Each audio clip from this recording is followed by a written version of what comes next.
Hello YouTube world, my name is Nicholas Montez and you're watching my YouTube channel, Nicholas Montez. Welcome back to my YouTube channel video. I'm so excited to have it all back together again. And in today's video, we're finally reviewing the Guardians of the Galaxy Holiday Special, the final project in Phase 4. Well, technically Black Panther is, but this is actually the last project before we get Ant-Man and the Wasp: Quantumania in 3 months. But before we review the Guardians of the Galaxy Holiday Special, I think it's very clear that I talk about why was I excited for this special to begin with.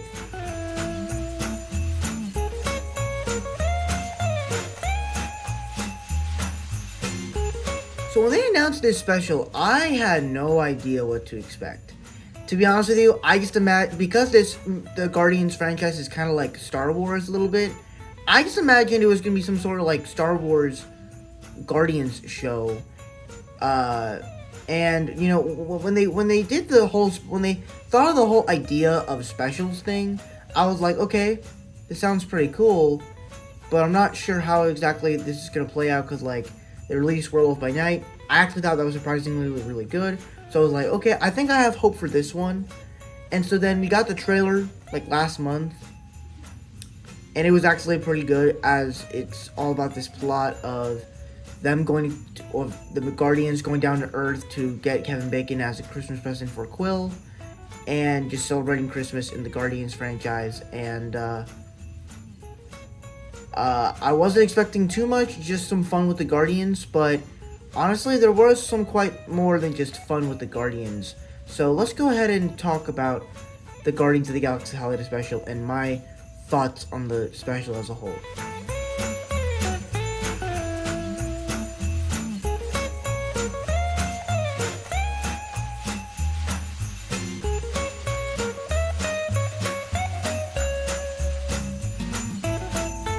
Alright, so for me, I thought this was actually a really good special that got more of the Guardians, but also was a really good Christmas special. So, the special kind of starts off with a Marvel Studios themed Christmas logo, where we get to see, just a Christmas logo, and, and honestly, I thought that was really good, and it also played a song that played from the beginning of the special to the closing of the special, and I thought that it was just really good. So then we get this kind of like this sort of animation bit, which I was like, wait, that actually looks funny. Why does it look funny?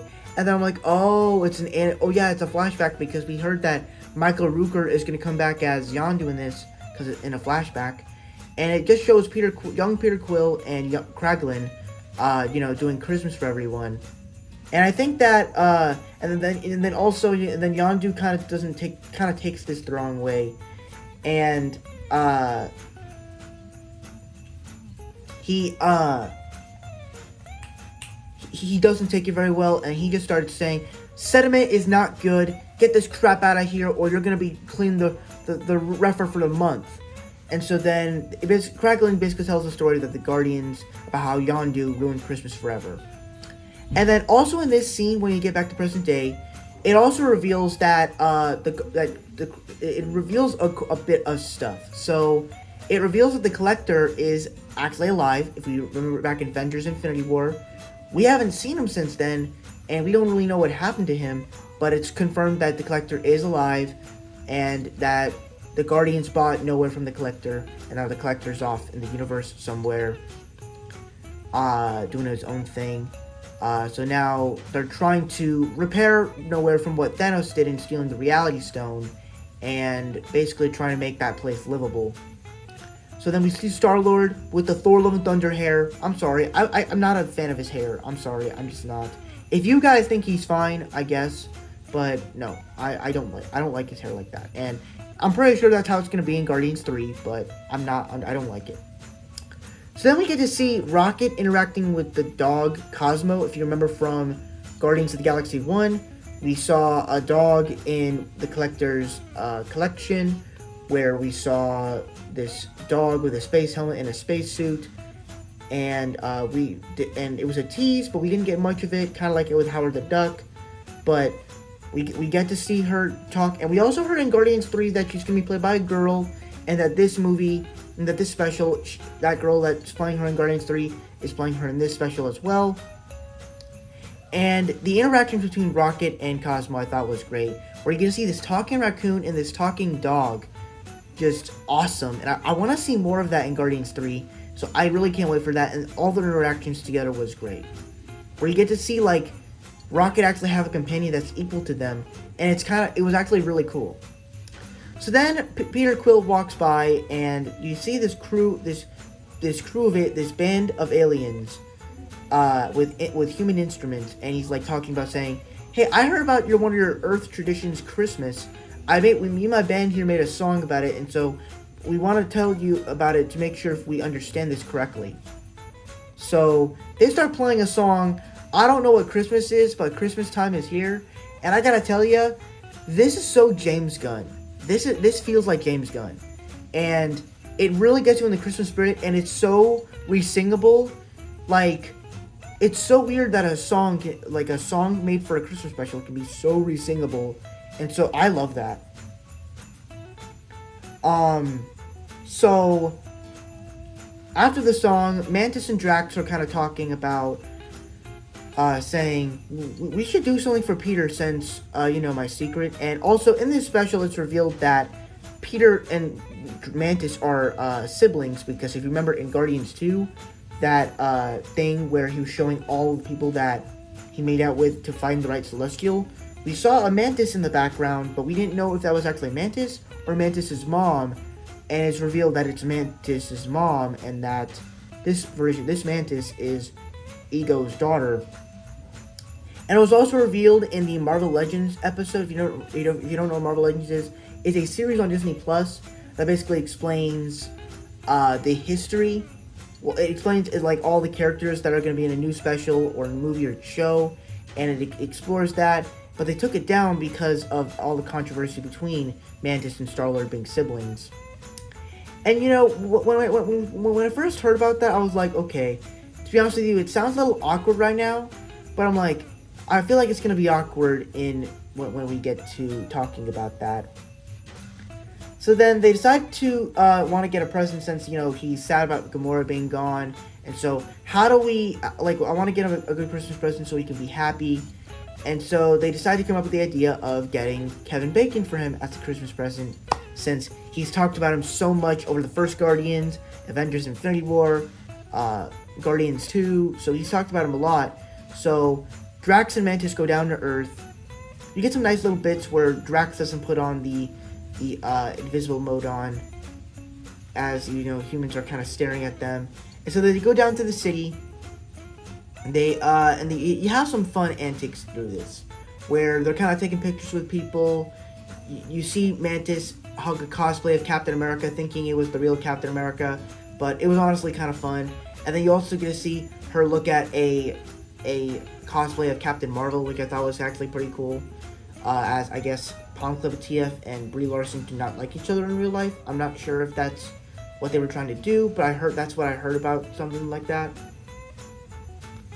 And then also Drax kind of got a little mad since he saw someone that looked like someone that killed his cousin. So that was pretty fun. But then, so then they go to a bar, they drink, they have some fun, but none of them have found where Kevin Bacon is. So they get this map of all these celebrities, whether it's like John Cena, Arnold Schwarzenegger, and they finally get to Kevin Bacon's house, only to be like, nope, you're not getting in. So they go over to the gate. Drax steals a little funny man. Mantis gets a candy cane. or a red and white swirly curly man. And so then they break into Kevin Bacon's house, and you get a little song called "I Want an Alien for Christmas." And I thought that song was perfect. Once again, more James Gunn style, absolutely perfect for and absolutely fit for this. So I loved that. So then, Drax is kind of like, I love my little man, this little funny man in the house. I have to go get him back. But he's like, but you have you still have your red and white curly man. How could you possibly think this is a man? And he's like, I don't know, a shape? Like, that whole scene was funny. The whole concept of that was funny. And, like, the little bits of it was funny.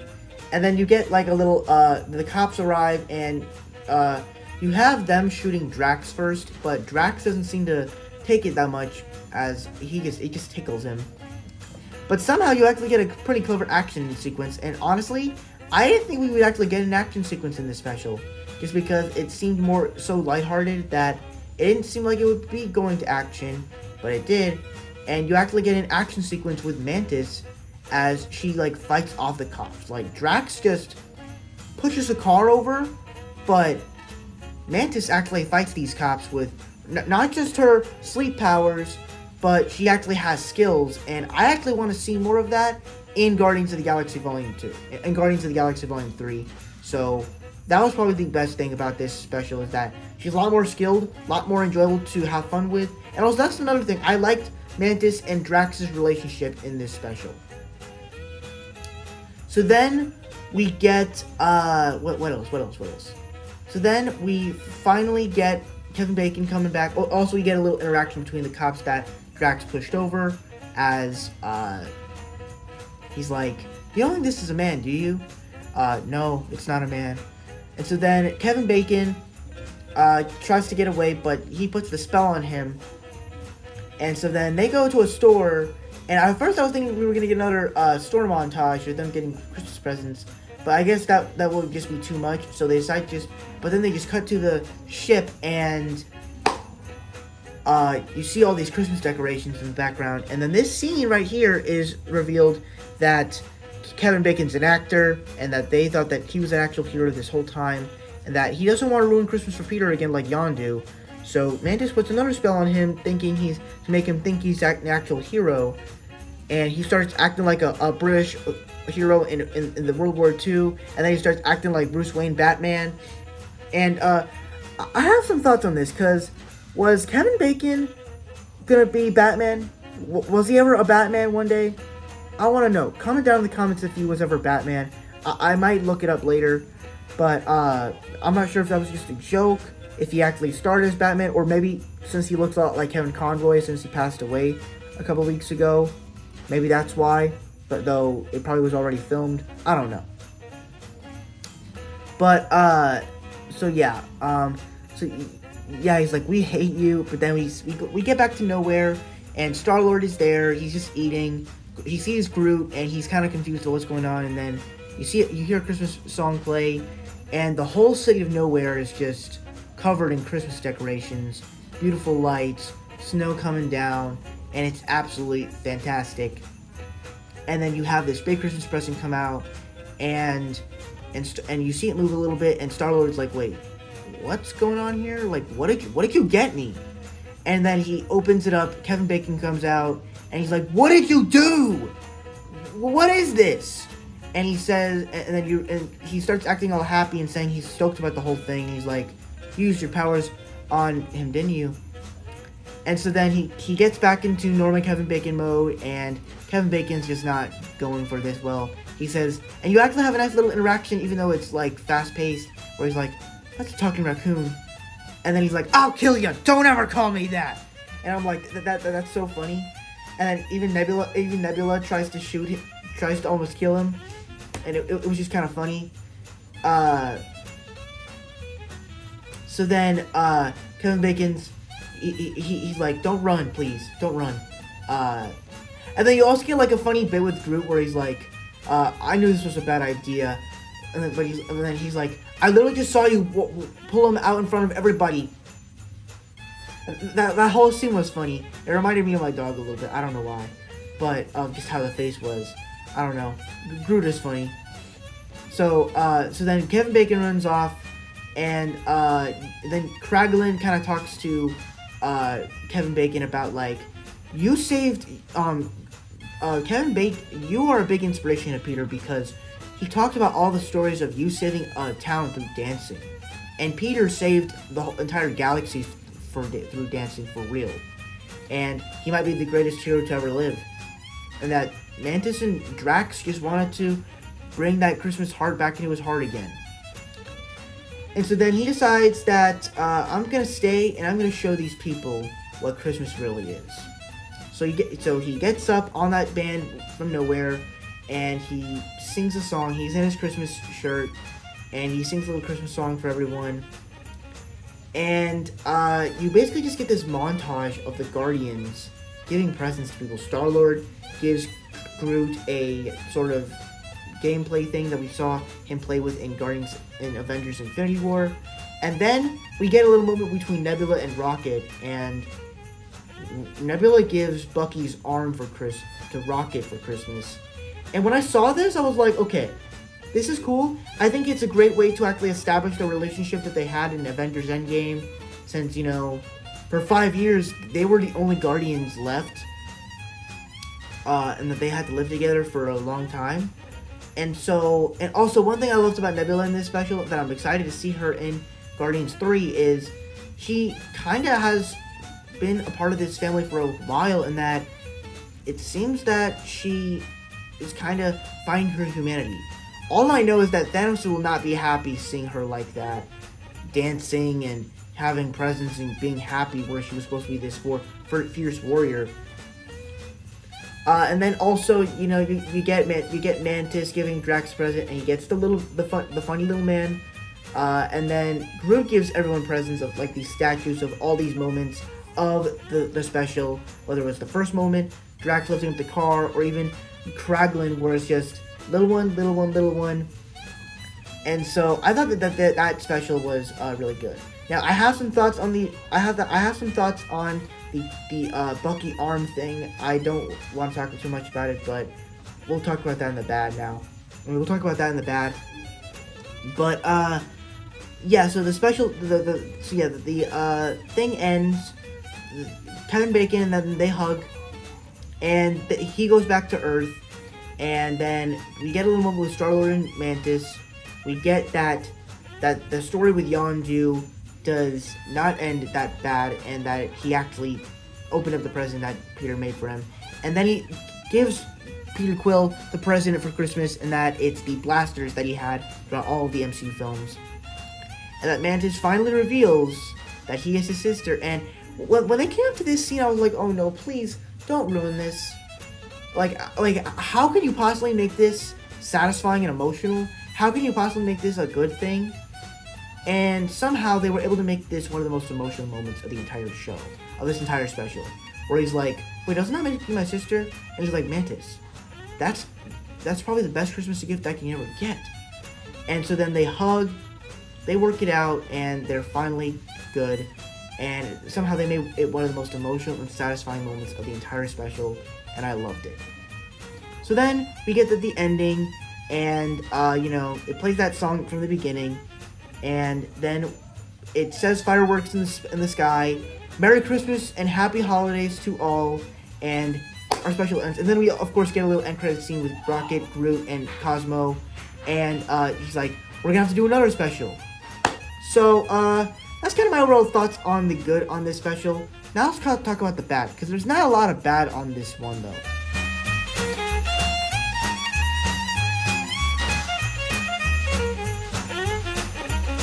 Now my biggest issue with this special, first off, I don't know if I would consider this a bad thing, but it's kind of like what I said with Werewolf by Night, where I want to see more of these characters, and with this special, I want to see more of what's going to happen. Like, I want to see more of Nebula and Rocket.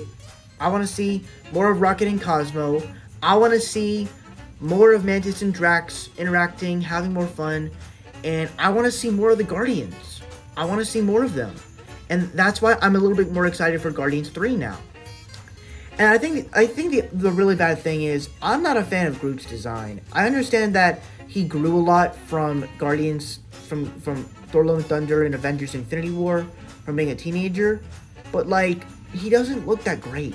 The CGI looks great, but I'm not the biggest fan of his design. It just looks like a big baby Groot head put on a bulked up Groot body, and I just don't like that at all.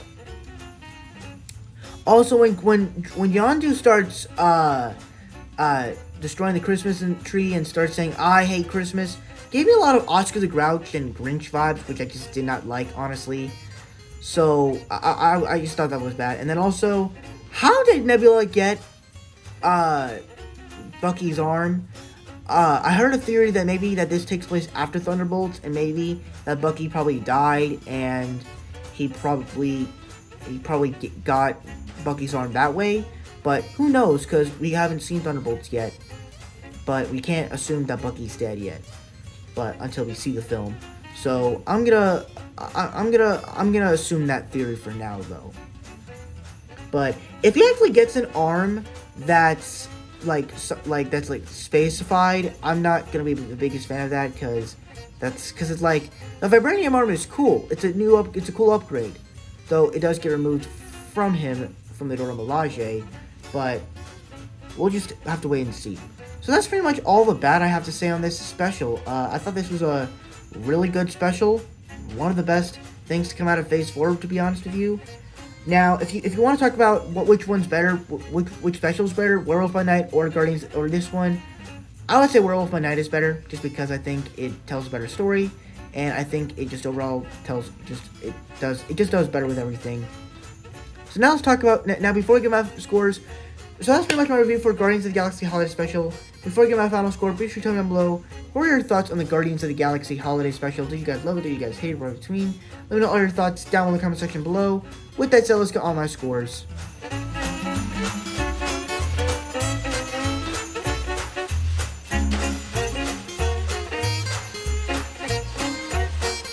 Alright, so that's over my scores, but we're not done here yet. We have one more thing to do before we end this video. And let's talk about some theories I might have for this special that's going to lead into Phase 5.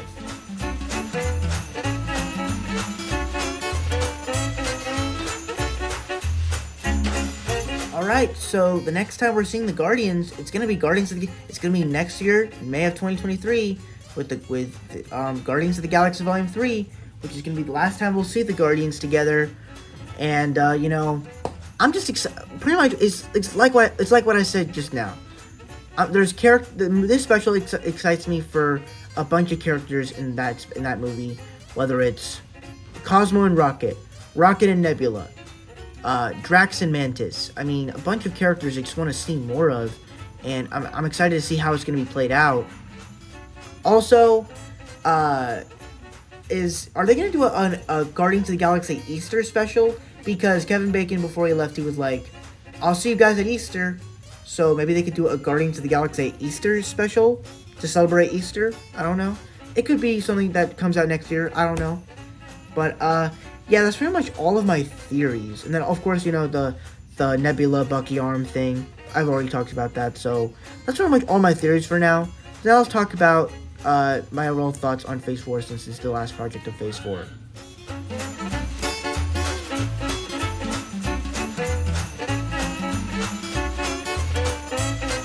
So to give you my overall thoughts on Phase 4, as is the final project, I know that technically says this is the epilogue, but this is the final project in Phase 4 for me. That's why I waited until this special to come out.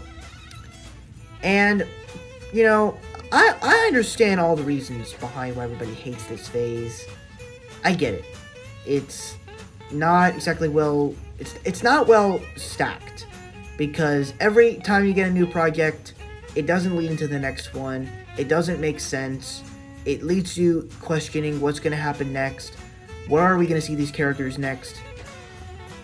But if you really think about it, if you remember back in Black Panther: Wakanda Forever, I think that it's the whole point of this phase. Obviously, we knew this phase wasn't going to lead up to, we now know that this phase wasn't going to lead up to a big team up finale, like the Avengers. But I guess you could say maybe you don't need to do a team up finale. Maybe you just need to do a setup film, a film that sets up for the rest of the MCU, which I thought that was actually pretty clever with Black Panther. With this one, obviously it doesn't do anything big to impact the MCU, it's just a special, but it sets up stuff for Guardians 3, which I'm excited for. And so, obviously it's the weakest phase of all the phases, but for me, I liked it, I really did. I think there's a lot of great projects in here, Spider-Man No Way Home, Hawkeye, Iron Groot, Black Panther, WandaVision.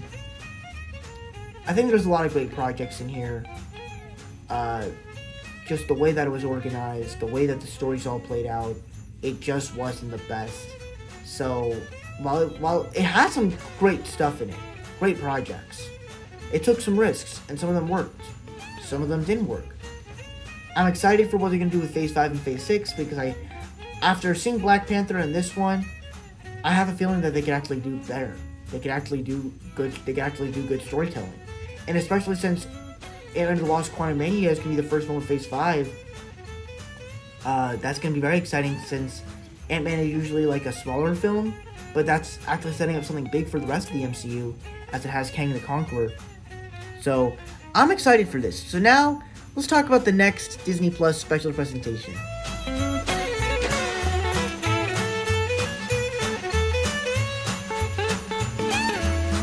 Okay, so when talking about the next special presentation, we don't really know when the next special presentation is. Obviously, for films, we know the next MCU film after Black Panther is Ant-Man and the Lost Quantumania.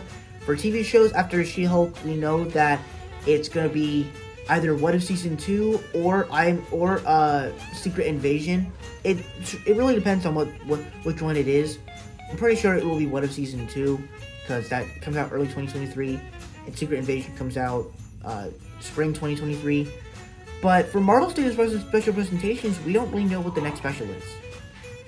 And the thing is, the specials that were announced were Werewolf by Night and Guardians of the Galaxy Holiday Special are the only ones that have been talked about. Yes, there have been talks about a Nova special and a Silver Surfer special, but they're more of like rumors, and they haven't exactly been extremely confirmed yet. Now, I made a TikTok. If you follow me on TikTok, I actually made a TikTok. If you want to go check out my TikTok, it's in the About section over there. But I made a TikTok yesterday explaining what kind of specials they could do, and basically my ideas, and basically representing the holidays that it's around, because for the two specials they've done, they've basically been holiday themed. Werewolf by Night was a Halloween special. This one was a Christmas special. So what if the next one didn't really celebrate a holiday, but it represented a holiday that we celebrate, like Martin Luther King. We get something of a white person and a black person working together. Valentine's Day, we get an Archer. National Women's History Month in March, we get something for all women doing something great. April, we get something for Easter, probably the Guardians of the Galaxy Easter special. May, we get something for a person that laid down their lives. For Juneteenth, we get some sort of maybe a Black Panther going in to rescue his people from the white people that have captured them, but then at the end they can make peace. 4th of July, they can tell a story about maybe Isaiah Bradley's Captain America going in to save all those men. August, we can get a new Spider-Man story. September, we can get something for Labor Day. October, we could get something for Halloween. November, Thanksgiving. December, Christmas. Like, we get a bunch of stuff. So I think that it would actually work really well. So just go watch that video. It'll make a lot more sense when I talk about it on there. But that's pretty much everything I have to say about the Guardians of the Galaxy Holiday Special. Thank you guys so much for watching. I really hope you enjoyed. Don't forget to like, comment, and subscribe. All my social media stuff is in the About section over there. And I'll see you guys in the next video. Bye-bye.